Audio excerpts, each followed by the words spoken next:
Elon Musk's insane new Starship shocks everyone. Elon Musk is one of the greatest visionaries of this century. That fact is a no-brainer.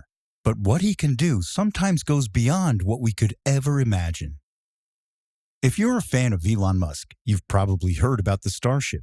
If not, here's the gist of it. Starship is a huge, fully reusable carrier rocket meant to be a step in the realization of Musk's project to make Mars habitable. Its purpose is to carry building resources to Mars to prepare a comfortable settlement for whoever volunteers to go there. If that sounded crazy to you, wait until you learn that he's working on an even bigger and better version of the Starship, called the Starship 2.0. Just what can't this man do? The most likely answer is to stop dreaming big.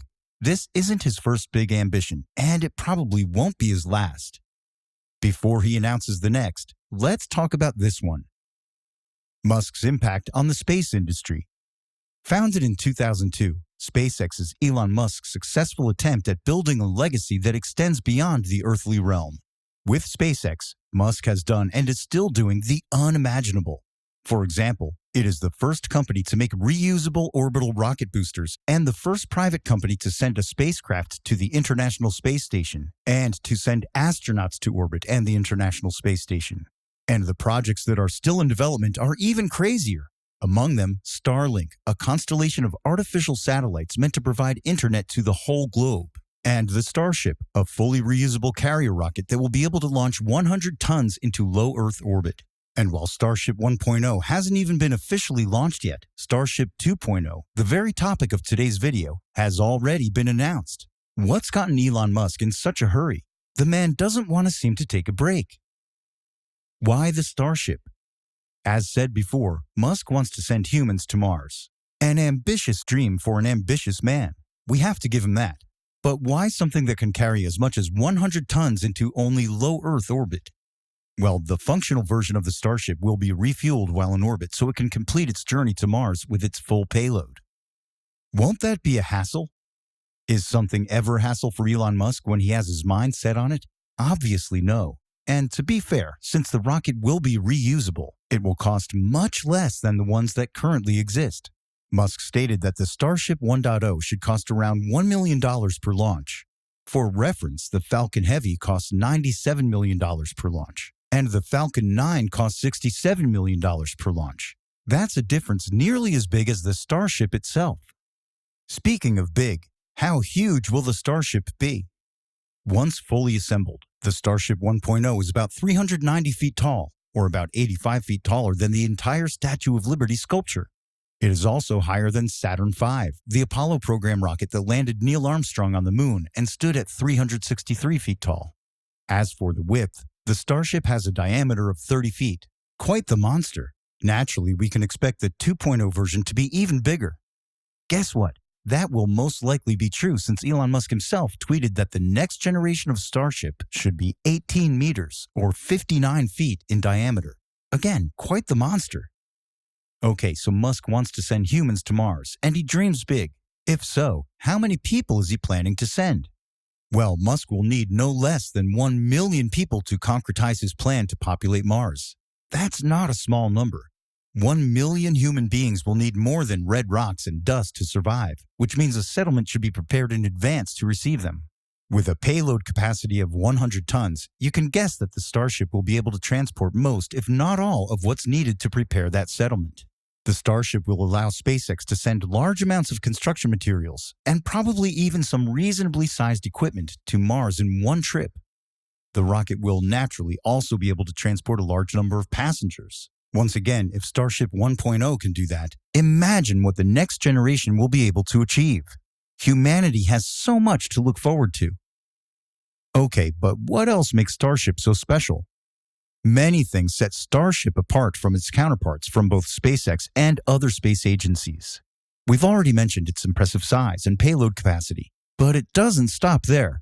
Starship is powered by Raptor, a powerful and again reusable methane-fueled rocket engine that is unlike anything seen before.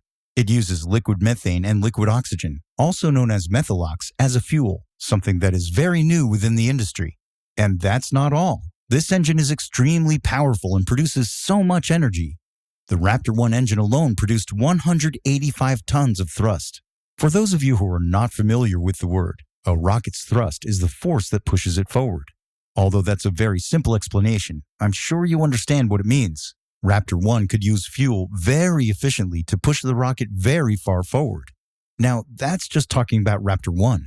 In comparison, Raptor 2, SpaceX's newer model of rocket engines, produces 230 tons of thrust, which is 45 tons more than its predecessor. And if you think that SpaceX is impressive enough with just this, wait until you hear that they're apparently producing one of those per day.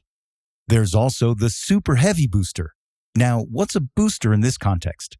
The Starship is a multi-stage launch vehicle. A multi-stage launch vehicle uses 2 or more rocket stages. Those stages progressively and successively separate as the rocket progresses on its way up. Each stage has its own engines and propellant to allow the rocket to keep flying after each stage is separated from the rest. The booster stage, which is in this case the Super Heavy booster, is the first and lower stage.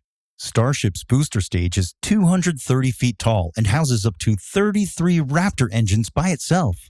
And if that wasn't impressive enough, there's still the second stage, the actual Starship spacecraft, the part that will keep going after the booster leaves. That one is 160 feet tall and houses 6 Raptor engines in total. It is the part that will actually carry people and materials beyond the earthly realm and into space. You can tell that a lot of work is going into this. If all this effort is being made just for Starship 1.0, can you imagine how speechless version 2.0 will leave us? How does it all work? So there's all this information about both Starship 1.0 and 2.0. That's great, but how does it all come together? How will the Starship rocket actually do its job?